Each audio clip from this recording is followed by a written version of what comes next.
friends, how are you all? Hope you all are doing very good. So today I'm going to start your new chapter of class 5th, which is chapter number 7, more on Scratch. ठीक है, सो आज हम scratch programming के बारे में थोड़ा सा और डिटेल में उसके फीचर्स डिस्कस करेंगे. ठीक है, चलो. सो सबसे पहले थोड़ा सा इंट्रोडक्शन हम डिस्कस करते हैं that what do we mean by Scratch. It is a free fun-based visual programming language. This computer language is fairly easy for anyone to learn with fun. All commands which are blocks on the screen, you move blocks into a set order and then configure them to create interactive stories, games and animations. So Scratch 3 क्या है? एक free fun based visual programming language है. ये computer language काफ़ी easy है, यानी कि इसे कोई भी बहुत आसानी से लर्न कर सकता है एंड इसको यूज़ किया जा सकता है. And it is very easy to learn with fun this programming language. ठीक है, जितने भी कमांड्स होते हैं इसमें, जिनको हम ब्लॉक्स कहते हैं, वो सभी स्क्रीन पर प्रेजेंट होते हैं. हम उन सभी को मूव करके स्क्रीन पर लाते हैं, एक सेट एक ऑर्डर में अरेंज किया जाता है. फिर उन्हें कॉन्फ़िगर करके हम क्या कर सकते हैं, interactive stories, games and animations create कर सकते हैं. Now variables in Scratch. अब Scratch में variables क्या क्या हैं? So variables are used to hold information such as word or a number. They are a named location where you can store information. We can create variables for one or for all the spreads. So variables क्यों use किया जाता है? Information को hold करने के लिए. कोई भी वर्ड है, नंबर है, उसको होल्ड करने के लिए वेरिएबल्स का यूज किया जाता है. वेरिएबल्स एक नेम्ड लोकेशन है जहाँ पे हम इंफॉर्मेशन को स्टोर करते हैं. हम किसी एक या फिर सभी स्प्रिट्स के लिए वेरिएबल्स क्या कर सकते हैं, क्रिएट कर सकते हैं. सो ग्लोबल वेरिएबल सबसे पहले. So if a variable is created to be used and modified by all the sprite, then it is known as a global variable. अगर कोई वेरिएबल क्रिएट किया गया है एंड उसको यूज एंड मॉडिफाई किया जाएगा सभी स्प्रिट्स के थ्रू, सो ऐसे वेरिएबल को हम क्या बोलते हैं, ग्लोबल वेरिएबल बोलते हैं. एक ग्लोबल वेरिएबल को क्या किसी भी स्प्रिट पे क्रिएट किया जा सकता है, लेकिन उसकी वैल्यू को एक्सेस या मॉडिफाई किया जाएगा बाकी जो स्प्रिट्स है उस प्रोजेक्ट के अंदर, वो भी कर सकते हैं if it is a global variable. Next we come to local variable. Local variable को एक्सेस या मॉडिफाई क्या कर सकते हैं, सिर्फ वो स्प्रिट कर सकता है जहां से वो क्रिएट हुआ है. सिर्फ वही स्प्रिट उसको मॉडिफाई या एक्सेस करेगा if it is a local variable. Okay, next we come to creating a variable. अब वेरिएबल को क्रिएट कैसे किया जाता है, what are the steps. Number 1, click on the variables block. सबसे पहले वेरिएबल्स ब्लॉक पे हम क्लिक करेंगे, फिर click on make a variable, फिर मेक अ वेरिएबल पे हमें क्लिक करना है. Then type a name in new variable name box. फिर हमें न्यू वेरिएबल नेम बॉक्स में कोई भी नेम टाइप करना है. Select whether the block is for all spread और फॉर द स्प्रेड ओनली. फिर हमें इस ब्लॉक को भी सिलेक्ट करना है कि हम उस वेरिएबल को सभी स्प्रिट्स के लिए चाहते हैं या सिर्फ एक स्प्रिट के लिए चाहते हैं. सो उस अकॉर्डिंग हम यहाँ पे क्लिक करेंगे. Then we have to click on okay button. फिर लास्ट में ओके बटन पे क्लिक करेंगे. Okay, so your variable will be created for that kind of sprite. Now controlling the movement of a spirit.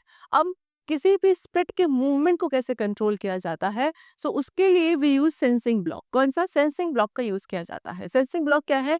It gives an answer when asked the question. जब आप कोई भी question पूछते हो तो उसका आंसर सेंसिंग ब्लॉक हमें provide करता है. कैसे? कलर कोडेड होते हैं आपके सेंसिंग ब्लॉक, जिसमें एक लाइट ब्लू शेड होती है एंड इसका यूज किया जाता है to detect different sprites and elements of a project including the edge of the stage. इसका यूज करते हैं हम डिफरेंट स्प्रिट्स एंड जो एलिमेंट्स होते हैं प्रोजेक्ट के, उनको डिटेक्ट करने के लिए, सो दैट उसको हम स्टेज की एज पे इंक्लूड कर सके. ये हमारे स्प्रिट के मूवमेंट को कंट्रोल करते हैं एक बेटर मैनर में. जो टेबल अब हमें यहाँ पे गिवन है वो क्या है, इस टेबल में दिखाया जा रहा है, जो क्या है, डिफरेंट कोड ब्लॉक्स होते हैं जो इस कैटेगरी के अंदर फिट हो जाएंगे. जैसे कि सबसे पहला है ये वाला block which is touching mouse pointer. इसका फंक्शन क्या है? It checks if it sprite is touching the mouse pointer. ये चेक करता है कि जो स्प्रिट है क्या वो माउस पॉइंटर को टच कर रहा है, जो एज है, या फिर किसी अनदर स्प्रिट को टच कर रहा है. अगर स्प्रिट किसी सिलेक्टेड ऑब्जेक्ट को टच करता है, सो ब्लॉक क्या करता है, ट्रू वैल्यू पे रिटर्न हो जाता है. And if it is not, it returns false. ठीक है, सो इसको यूज किया जाता है इफ देन ब्लॉक के साथ. Next is touching colour. Okay, ये चेक करता है कि स्प्रिट जो है, whether sprite is touching a specified colour. क्या ये स्प्रिट हमारे किसी स्पेसिफाइड कलर को टच कर रहा है? ओके, अगर करेगा तो ब्लॉक आपका ट्रू पे रिटर्न हो जाएगा. ओके, सो ये भी आपका इफ देन ब्लॉक के साथ यूज किया जाता है. नेक्स्ट इज दिस ओके, ये क्या करता है, मेक्स एन इनपुट बॉक्स, ये एक इनपुट बॉक्स बनाता है जिसमें एक स्पेसिफाइड टेक्स्ट होता है इसके ऊपर एंड ये डिस्प्ले होता है स्क्रीन के बिल्कुल बॉटम में। यूजर फिर क्या कर सकता है, इसके अंदर टेक्स्ट एंटर कर सकता है, फिर इसको सबमिट कर देगा। इनपुट कहाँ स्टोर हो जाएगा, जो आंसर ब्लॉक होगा after that it will store over there. Next is answer, ये क्या करता है, जो मोस्ट रीसेंट टेक्स्ट आपने एंटर किया है with the ask and wait block, उसे होल्ड करता है। Next is key space pressed, ये ब्लॉक्स चेक करता है कि स्पेसिफाइड की जो प्रेस हुई है, ओके वो जो भी मतलब स्पेसिफाइड की है वो प्रेस हुई है या नहीं, उसको चेक किया जाता है बाय यूजिंग दिस ब्लॉक। अगर की आपकी प्रेस होगी तो ब्लॉक ट्रू पे रिटर्न हो जाएगा, otherwise it will return to false. ठीक है, चलो let us create a program and hear your cat meow. अब हम यहाँ पे एक प्रोग्राम क्रिएट करेंगे जिसमें हमारी जो कैट है वो मियाओ साउंड प्रोड्यूस करेगी। So what are the steps, first of all click the event button to show the event block. सबसे पहले इवेंट बटन पे हम क्लिक करेंगे इवेंट ब्लॉक देखने के लिए, फिर वहाँ पे जो मोशन बटन होगा उस पर क्लिक किया जाएगा मोशन ब्लॉक को शो करने के लिए। Okay, then drag a move 10 step block, फिर जो drag a move 10 step block है उसे हमें कहाँ कोड एरिया में लेकर आना है, वैल्यू को कहाँ चेंज करना है, 100 में, समवॉट लाइक दिस। ठीक है, next click the control button to show the control block, फिर कंट्रोल बटन को हम क्लिक करेंगे कंट्रोल ब्लॉक शो करने के लिए, फिर ड्रैग इफ देन ब्लॉक को ड्रैग किया जाएगा कोड एरिया में जो कि ये है आपका। ठीक है, फिर drag a touching mouse pointer block from the sensing block and use it with in if block, फिर आप क्या करोगे, टचिंग माउस पॉइंटर ब्लॉक को ड्रैग करके लाओगे सेंसिंग ब्लॉक से और उसको इफ ब्लॉक के साथ यूज करोगे। फिर ड्रॉप डाउन एरो जो आपका कहाँ प्रेजेंट होगा, next to touching mouse pointer block, touching mouse pointer block के जस्ट बराबर में नेक्स्ट जो ड्रॉप डाउन एरो होगा आपको उस पर क्लिक करना है एंड वहां से सेलेक्ट करना है एच उस लिस्ट में से। ठीक, फिर आपको ड्रैग करना है स्टार्ट साउंड म्यू, ओके म्याओ, साउंड म्याओ को क्या करना है, ड्रैग करना है साउंड ब्लॉक में से एंड उसको कहाँ रखेंगे, इफ देन ब्लॉक के अंदर रखेंगे। Then click on green flag button to see the output, फिर जो ग्रीन फ्लैग बटन होगा आप उस पर क्या कर देंगे, क्लिक करेंगे सो दैट आप अपना आउटपुट देख सकते हो। Keep on clicking this icon until the cat reaches the edge, फिर आप क्या करेंगे, इस बटन को तब तक क्लिक करते रहेंगे जब तक आपकी जो कैट है वो एज तक ना पहुंच जाए। ठीक है, next is using the sensing menu, sensing menu को यूज कैसे किया जाता है, so now use the sensing menu for ask the user for age, user types and age, display the stored answer. हम सेंसिंग मेन्यू का क्या करते हैं, यूज करते हैं यूजर से उसकी एज पूछने के लिए, यूजर अपनी एज उसमें टाइप करेगा जो कि आपको स्टोर्ड आंसर में डिस्प्ले होती है। सो कैसे किया जाता है, सबसे पहले हमें वेरिएबल क्रिएट करना पड़ता है जिसका नेम होता है एज। ओके, फिर जब हम वेरिएबल एज को क्रिएट कर लेते हैं सो फिर अब उसके बाद हम कुछ ब्लॉक स्टैक जो है वो स्प्रेड के लिए क्रिएट करते हैं। फिर हमें ग्रीन फ्लैग पे क्लिक करना है, कैट एक मैसेज डिस्प्ले करेगी जिसमें होगा व्हाट्स योर एज। ओके, फिर हम अपनी एज यहाँ पे एंटर करेंगे, जैसे कि यहाँ पे हमने 13 एज एंटर करी है, सो उसके बाद टिक बटन पे we have to click.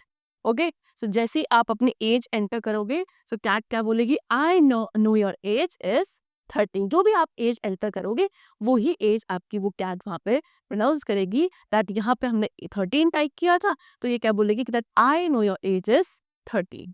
Okay, now project chase the starfish, अब एक प्रोजेक्ट है chase the starfish. So let's create a project using scratch block, अब हम यहाँ पे एक प्रोजेक्ट बनाने वाले हैं स्क्रैच ब्लॉक्स का यूज करके। सो सबसे पहले चेज द स्टारफिश, स्टारफिश है इसको हम चेज करेंगे। व्हाट आर द स्टेप्स, सबसे पहले स्टारफिश स्प्रिट को हमें चूज करना है जो कि कहाँ होगी, आपके लाइब्रेरी में जो एनिमल कैटेगरी है वहां से आप इसको स्टारफिश स्प्रिट को चूज करेंगे। Second step, choose the under water to backdrop from the library, फिर लाइब्रेरी में से ही अंडर वाटर टू बैकड्रॉप को आपको चूज करना है। Third, click on the starfish sprite to make it active and create the block stack as shown, फिर उसके बाद जो स्टारफिश स्प्रिट है आप उस पर क्लिक करोगे सो दैट वो एक्टिव हो जाए और फिर ब्लॉक स्टैक क्रिएट करोगे जैसे कि आपको यहाँ पे दिखाया गया है इस तरीके से। ओके, फिर हमें एक अनदर स्प्रिट ऐड करनी है जिसका नेम है डाइवर 1, वो कहाँ होगी, आपकी लाइब्रेरी में जो पीपल कैटेगरी है वहीं होगी, वहां से आप उसको ऐड करोगे। फिर डाइवर 2 स्प्रिट पे आप क्या करेंगे, क्लिक करेंगे सो दैट वो भी एक्टिव हो जाए। Then create the block stack as shown, फिर ब्लॉक स्टैक बनाएंगे जैसे कि आपको दिखाया गया है। Now click on the green flag to run your project, फिर आपको ग्रीन फ्लैग पे अगेन क्या करना है, क्लिक करना है सो दैट क्या हो, आपका जो प्रोजेक्ट है वो रन हो जाए समवॉट लाइक दिस, इस तरीके से फिर आपको क्या दिखेगा, एनिमेशन इफेक्ट दिखेगा। ठीक है, चलो, so the chapter is completed over here. I hope it was very clear to you. Let's meet in the next class. Till then, take care and thank you everyone.